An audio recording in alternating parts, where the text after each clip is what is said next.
A dog in a birthday hat looks harmless. It sits beside a cake, it stares at the frosting.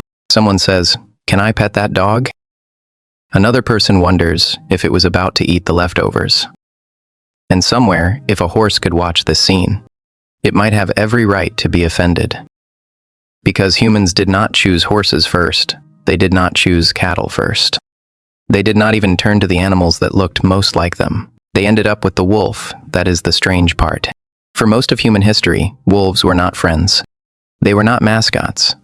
They were not sleepy animals on a living room floor. They were danger with teeth. If a human heard wolves in the dark 30,000 years ago, the message was simple. Stay close to the fire, stay with the group, do not wander. The human body was not built for that contest. People were clever, but they were small. They were slow. They had poor night vision compared with the hunters around them. Wolves could move in groups, follow scent across long distances, run with frightening endurance, and bite with jaws made for breaking and holding. In an Ice Age landscape, that sound in the night was not background noise. It was a warning system. And then, history turns in the most unlikely direction. Out of all the animals that watched humans, avoided humans, hunted near humans, or were hunted by humans, the wolf became the closest companion. Not the horse that could carry weight, not the cow that could give milk, not the goat that could climb into human settlements and steal attention. The wolf, the same animal that once circled the edge of fear, became the animal that now sleeps at the foot of a bed. Today, there are more than 900 million dogs on Earth. They guard houses, they herd sheep, they sniff out bombs, they guide the blind, they find people buried under snow. They work with police, farmers, soldiers, and families. And then, at the other end of the same story, they wear costumes, chase tennis balls, beg under tables, and stare at a sandwich with the ancient confidence of a creature asking, "Were you going to eat that?" This is why the story is not just cute. It is deeply strange, because dogs were not designed like a tool. No Ice Age council sat around a fire and agreed to invent a loyal animal with soft ears and a talent for fetch. No hunter planned a future where wolves would become pugs. Huskies, shepherds, terriers, and tiny dogs carried through airports. For a long time, humans probably did not even know they were changing an animal. But then, the archive of the body begins to speak. Skulls, teeth, burial sites, ancient DNA, bones found near human camps. These fragments point toward a slow, uneven process, beginning somewhere in the deep cold of the Ice Age, roughly 20,000 to 40,000 years ago. Not a single clean moment. Not one person taming one wolf and starting the whole story. Instead, a long contact zone formed at the edge of human life, and the first step may have belonged to the wolves. Some wolves ran from human camps, some attacked from a distance, but a few could have done something more useful. They came close, but not too close. They watched fires. They followed hunting parties. They scavenged bones, scraps, fat, and the pieces humans left behind. The boldest wolves may have died, the most aggressive ones may have been killed, but the slightly calmer ones had a chance. Then, those calmer wolves survived better near people. They produced calmer offspring. Humans, in turn, may have tolerated the animals that warned them, cleaned up waste, or helped signal danger in the dark. Nobody needed to understand genetics. Nobody needed a plan. The pressure of daily survival did the sorting, and eventually, the monster at the edge of the fire became the animal lying inside the circle. That is the opening mystery. The dog is not just a pet. It is a living artifact from one of the oldest partnerships in human history. Every bark at the door, every paw on a bed, every guilty look beside an empty plate is connected to a decision that may never have felt like a decision at all. So here is the question: did humans domesticate wolves? Or did the least fearful wolves figure out how to domesticate us first? And this still happens in small ways today. A person drops food at the edge of a parking lot. A stray dog notices. A raccoon waits near a trash can. A pigeon learns which bench produces crumbs at lunchtime. Nothing about this looks ancient. It looks ordinary, almost invisible. But this tiny scene carries the shape of a very old bargain, because long before farms, cities, fences, or pet collars, humans were moving through the world in small hunter-gatherer groups. Maybe 20 people, maybe 50. They crossed huge stretches of land looking for meat, plants, water, and shelter. They did not stay long in one place. They followed seasons. They followed herds. They followed survival. And survival was not gentle. Most hunts failed Cold weather killed, infection killed, hunger killed. A broken bone could turn a strong person into a burden. The group could not carry for long. The human camp was not a cozy village. It was a temporary circle of fire, tools, smoke, children, meat, fear, and exhaustion. And just beyond that circle, wolves watched. That is the part that feels almost backwards. Humans did not begin by inviting wolves into their homes. There were no leashes, no names. No one was saying, "Can I pet that dog?" At the edge of the Ice Age fire, a wolf was danger, teeth, competition, a rival hunter with a pack behind it. But then the camp created something wolves could not ignore: waste. Humans were not clean eaters. Even starving people left traces behind: cracked bones, fatty scraps, skins, organs, pieces of carcass too small, too damaged, or too risky to carry. To a wild wolf, a human camp was not just a threat. It was a moving pile of calories. And calories decide history. At first, most wolves would have kept their distance. The very fearful ones stayed deep in the dark and got nothing. The aggressive ones came in too hard and were driven away, injured, or killed. But a few were different, not friendly in the modern sense, not pets. Just slightly less afraid, slightly less explosive, curious enough to wait, careful enough not to attack. That tiny difference mattered. Modern genetic studies and archaeological evidence both point toward a long, uneven process, rather than a single moment of domestication. There was no first official dog, no ceremony, no ancient person waking up and deciding to invent a companion animal. Instead, some wolves may have been born with temperaments that made human presence less terrifying. They could tolerate the smoke, the voices, the movement, the smell of tools and cooked meat, and those wolves had an advantage. Hunting large prey is dangerous. A kick can break ribs, antlers can tear flesh. A failed chase burns energy that may never be replaced. But following humans was different. Humans killed, butchered, moved on, and left remains behind. For the wolf that could stand close enough without provoking violence, the camp edge became a food source. This is why the oldest version of the dog story may not be humans tamed wolves. It may be closer to the comment someone would make today: "Were you going to eat that?" Because at the beginning, the relationship may have been built less on affection and more on leftovers. And eventually, leftovers became selection. Generation after generation, the wolves that handled human nearness better got more food. More food meant better survival. Better survival meant more pups. The nervous wolves lost out. The reckless wolves died out. The patient scavengers stayed near the firelight. Not inside it yet, but close enough for history to start changing shape. And that is the strange reversal. The first step toward the animal sleeping on a couch today may have begun with a wild predator standing in the shadows, watching people throw away bones. So, here is the question. If you were sitting at that ancient campfire, and one quiet wolf kept coming back, night after night, would you chase it away, feed it, or just watch what it did next? And over time, the camp did not just feed wolves, it sorted them. Not by strength, not by speed, not by which animal looked the most impressive from a distance. It sorted them by temperament. The wolf that could stand near smoke, noise, children, bones, and human hands, without exploding into panic or violence, had a better chance of eating again tomorrow. The wolf that snapped too fast was driven away, injured, or killed. The wolf that waited, watched, and tolerated people got scraps. This is why the whole story feels so strange from a modern point of view. Today, someone sees a dog begging beside a table and jokes, "Were you going to eat that?" But hidden inside that little everyday moment is one of the oldest selection pressures in human history. The animal willing to hover near people, read the room, and gamble on leftovers was being pulled onto a new path. And this was not just a nice story invented after the fact. Scientists later watched a version of it happen almost in front of them. In 1959, in Soviet Siberia, a geneticist named Dmitry Belyaev began a famous experiment with silver foxes. He wanted to test a blunt question. If humans selected only for friendliness, would domestication begin to build itself? So each generation, his team chose the foxes that reacted most calmly to people. The ones that did not bite immediately. The ones that did not throw themselves against the cage in terror. The ones that could tolerate a human hand coming close. That was the rule. Nothing theatrical, no teaching, no tricks, no little fox obedience school hidden in the snow. Just one pressure, repeated again and again. Breed the least aggressive animals. Then, the results became hard to ignore. Within a few decades, some of the foxes no longer behaved like wild foxes at all. They wagged their tails when humans approached. They whimpered for attention. They licked people's hands. They sought contact, almost as if some ancient switch had been flipped inside them. But then, the experiment became even more unsettling. Their bodies changed. Their ears began to droop. Their snouts became shorter. White patches appeared in their coats.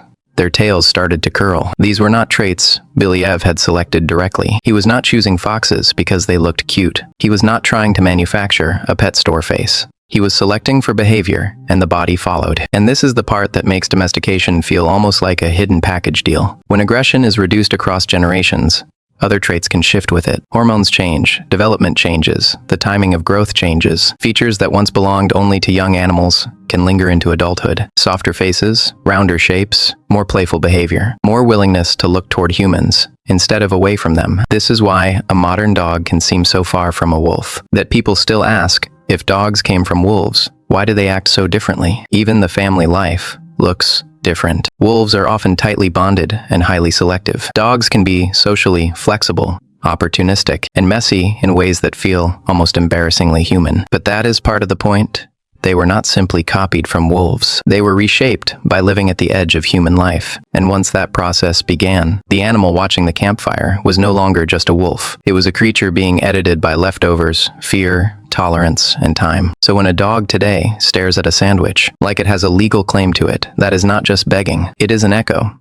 A small domestic ritual with a very old engine underneath it. And if horses, goats, or foxes could watch this story, they might have their own complaint. Because domestication did not happen to one species in one clean way. It happened again and again with different animals, different bargains, and different surprises. So here is the question. Which modern animal behavior feels most like a clue from ancient history to you? A person today sees a calm dog outside a cafe and has the same first thought. Can I pet that dog? Someone watching a video about ancient animals jokes that even a horse would be staring in disbelief. And that reaction feels modern. It feels like a soft little internet moment. But the roots of that feeling go far deeper. Across many species, when animals become less reactive and less afraid, their bodies often begin to change with them. Faces become softer, jaws shrink, fur patterns become uneven, ears droop. The animal does not simply behave differently. It starts to look different. This is why the earliest proto-dogs may have begun to look less dangerous, before any human ever sat down and decided to breed a dog. Then, picture an Ice Age camp. There is fire, there is meat, there are bones thrown near the edge of the settlement, and beyond the light, there are wolves. Not the full nightmare version from the deep dark forest. Some are smaller, some keep more distance. Some do not bolt the second a human turns toward them. They are not pets.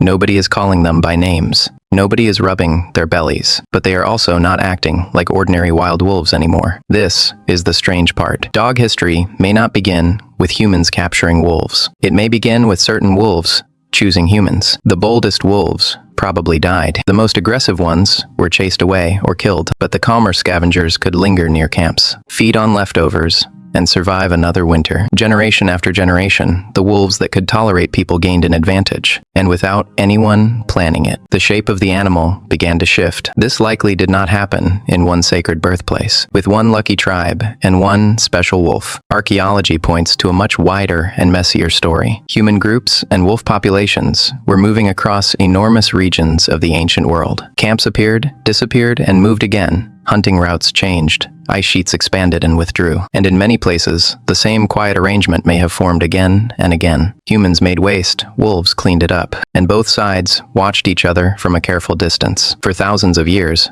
this relationship probably had no name. No one at the campfire said, "We are domesticating an animal." No one understood genetics. No one knew they were watching the first steps toward the creature that would one day sleep on couches, chase tennis balls, and stare at a sandwich like it was a sacred offering. They were just living. They were cold. They were hungry. They were trying not to die. And the wolves were useful. Wolves hear things before humans hear them. They smell danger long before it reaches the edge of camp. They notice movement in the dark. They track prey through a world where one failed hunt could mean starvation. A wolf near the camp was not a mascot. It was a warning system with teeth. If a bear came close, the wolves reacted first. If strangers approached, the wolves became restless. If herds were nearby, the wolves knew the landscape in ways humans could read and follow. Then, the bargain became stronger. Humans offered scraps, firelight, and the safety of numbers. Wolves offered senses, speed, and early warning. Neither side needed affection. At first, survival was enough. But repeated survival changes behavior. The animal that stays close lives longer. The human group that tolerates the useful scavenger gets more information about the world around it. And eventually, distance becomes routine. Routine becomes trust. Trust becomes a relationship. This is why a modern dog can seem so familiar, and so impossible at the same time. One viewer asks why dogs descended from wolves can behave so differently from wolves. Another jokes that dog evolution is basically the "were you going to eat that?"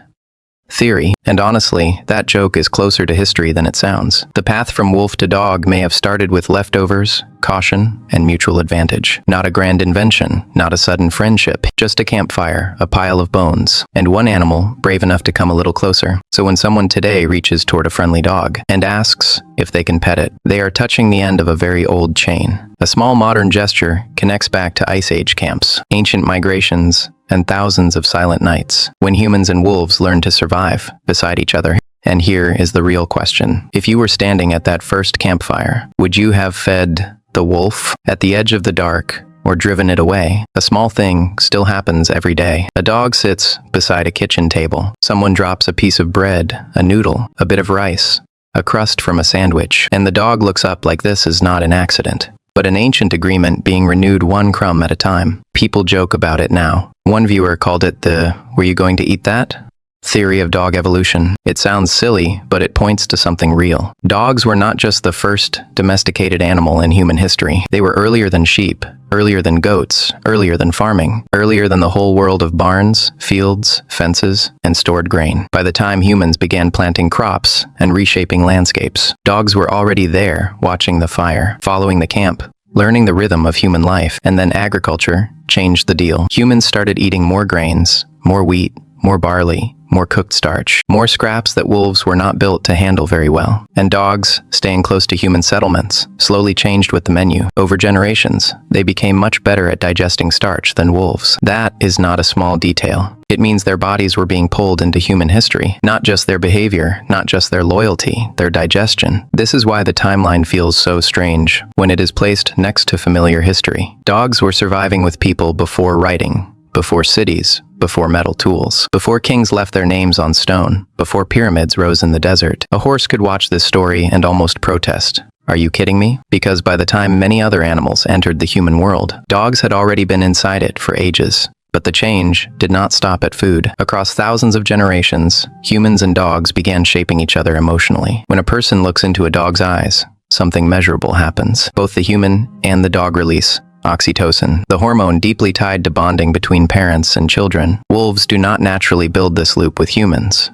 Dogs do. That quiet stare from a Labrador across the room is not just sweetness. It is not random. It is a biological bridge, built over an enormous stretch of time. And eventually, even the face changed. Dogs developed expressions that humans could read quickly and almost instinctively. The famous puppy dog eyes may look like pure innocence, but behind them is a long history of selection. Humans were more likely to notice, feed, protect, and keep animals that seemed emotionally expressive. A dog that could make a human pause had an advantage. A dog that looked back at us in a way we understood could stay closer to the fire. This is why modern dog behavior can feel oddly human, even when it is not human at all. The begging look near the dinner table, the soft eyes after a scolding, the little pause before asking for attention. These are not just cute habits floating in the present. They are traces of an ancient partnership, backed by genetics, physiology, and the archaeological reality. That dogs were beside us before most of the things we call civilization even existed. So the next time a dog stares at your sandwich,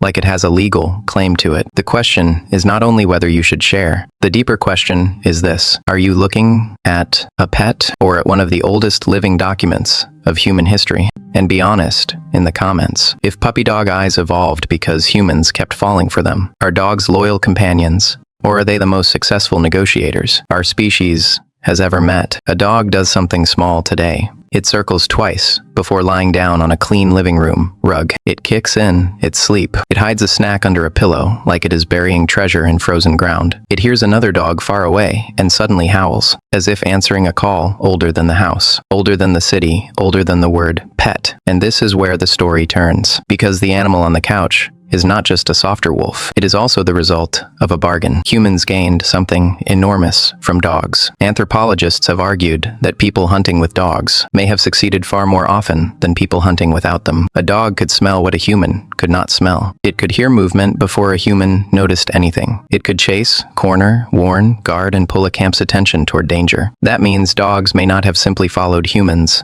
across the world. They may have helped humans get there, across forests, coastlines, grasslands, and ice age landscapes. The partnership gave both sides an advantage. Humans shared warmth and scraps. Dogs gave alarm calls, tracking ability, and another set of senses pointed into the dark. A viewer joking, meanwhile, a horse watching this video, actually points to the difference. Horses were powerful, cows were useful, goats were hardy, but dogs were something stranger. They were not just managed, they were folded into the human circle. But then came the cost. Domestication did not preserve the wolf perfectly. It reshaped it over generations, and then much more aggressively in recent centuries. Human preference pulled dogs into forms nature would never have chosen on its own. The same species that once ran beside hunters now includes pugs that struggle to breathe, dachshunds whose long backs can fail under their own shape, and bulldogs that sometimes cannot give birth without human help. That is not ancient evolution alone. That is human selection, made visible in bone, skin, skull, and breath. And yet the old animal never fully disappeared. When a tiny chihuahua trembles with intensity, when a husky stares with pale, northern eyes, when a terrier shakes a toy like prey, there is still a trace of the Ice Age predator underneath. Not the full wolf, not the wild pack animal moving through snow, but a shadow of it,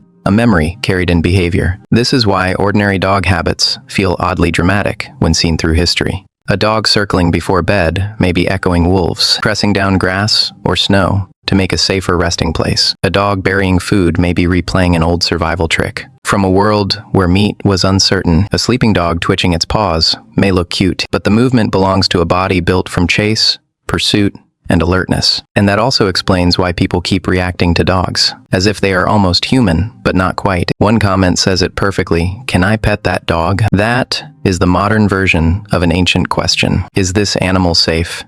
Is it with us? Is it outside the firelight?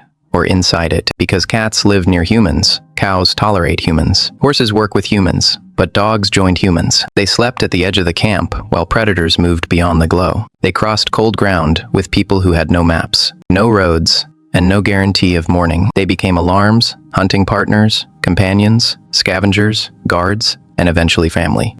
And somewhere in that long process, the wolf did not simply become useful. It became familiar. So the next time a dog howls at nothing, circles before sleeping, or stares at your food like it is asking, "Were you going to eat that?" It may not be random behavior at all. It may be one of the oldest agreements in human history, still leaking into the present. And here is the question: which modern dog habit do you think feels the most ancient? Howling, burying food, circling before sleep, or watching every bite you take, like a tiny wolf beside the fire? And the small thing still happens today. A dog hears a sound outside the door and lifts its head before anyone else does. It sleeps near the bed. It follows people through rain, moves, new homes, long car rides, and strange cities. Sometimes it is useful, sometimes it is just there. But that ordinary scene is carrying something very old inside it, because this did not stop at scavenging. Those early camp-following wolves did more than wait for bones in the ash. Over time, they began to move with people. They guarded sleeping places. They warned of movement in the dark. They traveled through storms, migrations, and violence. They crossed landscapes that were changing under ice and hunger. And eventually, they crossed into new continents with humans, step by step, not as wild shadows at the edge of the fire, but as companions inside the human world. But then, the evidence gets more surprising. In Germany, archaeologists found a grave dating to around 14,000 years ago. Inside were a man, a woman, and a dog buried carefully together, not tossed away, not discarded like a tool that had broken. Placed beside them, given space and depth, and the dog's bones told an even sharper story. Researchers found signs that it had suffered a serious illness when it was still young. It should not have lasted long without help, but it survived for weeks, maybe months, after getting sick. That means people were probably feeding it, protecting it, and keeping it alive at a time when every scrap of food mattered. Think about that. These were Ice Age people. They were not living with full cupboards and warm houses. They were surviving in a hard world of cold ground, dangerous animals, and uncertain meals. And still, someone spent time and energy caring for a sick dog. That may not have been useful at all in that moment. This is where the story changes. A wolf near a camp can be explained by hunger. A dog guarding a sleeping group can be explained by survival. But a sick puppy being nursed through illness in the Ice Age points to something deeper. Attachment, recognition, maybe friendship, maybe love, long before anyone had a modern word for it. This is why the old joke in the comments, "Were you going to eat that?" is funny, but also strangely close to the beginning. Yes, food may have opened the door, scraps may have started the contact, but scraps alone do not explain a grave. Scraps do not explain care. Scraps do not explain why an animal that began as a cautious visitor at the edge of fire became family. And that is the reversal. Humans did not sit down one day and invent the dog. There was no master plan, no ancient committee deciding to domesticate wolves. It began with small advantages: less fear, closer distance, a safer camp, a little leftover meat. Then, generation after generation, both sides changed. Wolves that tolerated humans survived better near humans. Humans that tolerated those wolves gained alarms, help, warmth, and eventually loyalty. And over thousands of years, fear turned into trust. So when someone today sees a dog staring at a screen and jokes, "A horse is watching this," like, "Are you kidding me?" they are accidentally pointing at the real mystery. Many animals lived near humans. Goats, horses, cattle, pigs, all of them entered human history. But the dog stepped across a different line. It did not only become livestock, transport, or labor. It became a presence inside the home, inside the burial, inside memory. And the archaeological record keeps backing that up. Bones, graves, ancient camps, migration routes, and early burial sites all point in the same direction. The dog was not just an animal humans used. It was one of the first animals humans allowed into their emotional world. That is why a modern dog waiting by the door can feel so ordinary and so ancient at the same time. It is a living echo of a campfire. A few wolves became a little less afraid. A few humans became a little more willing to share. And from that quiet exchange came one of the longest partnerships in human history. So here is the question. If you had lived in the Ice Age, with food scarce and winter closing in, would you have spent your last scraps helping a sick camp dog survive? And tonight,